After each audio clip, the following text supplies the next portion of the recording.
Alam nyo ba na maganda ang trabaho ng merchandiser dito sa Saudi Arabia? Bakit? Kasi sa Pilipinas, pag merchandiser ka, mas marami ang trabaho. Dito, pag merchandiser ka, magdi-display ka lang talaga, magche-check ka ng expire. Tapos, ang login mo sa company nyo, hindi sa store o sa market. Kasi sa Pilipinas, 'di ba, kadalasan nagta-time in ka sa market nila.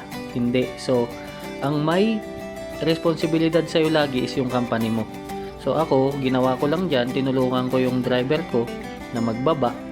Tapos yun, ako na din ang nagpasok sa loob para mabilis kami matapos kasi gusto ko din makatapos ng maaga. Kaya, yun ang ginagawa ko pag hindi kami naghahabol sa oras, di relax kami. Pero ngayon tinulungan ko siya.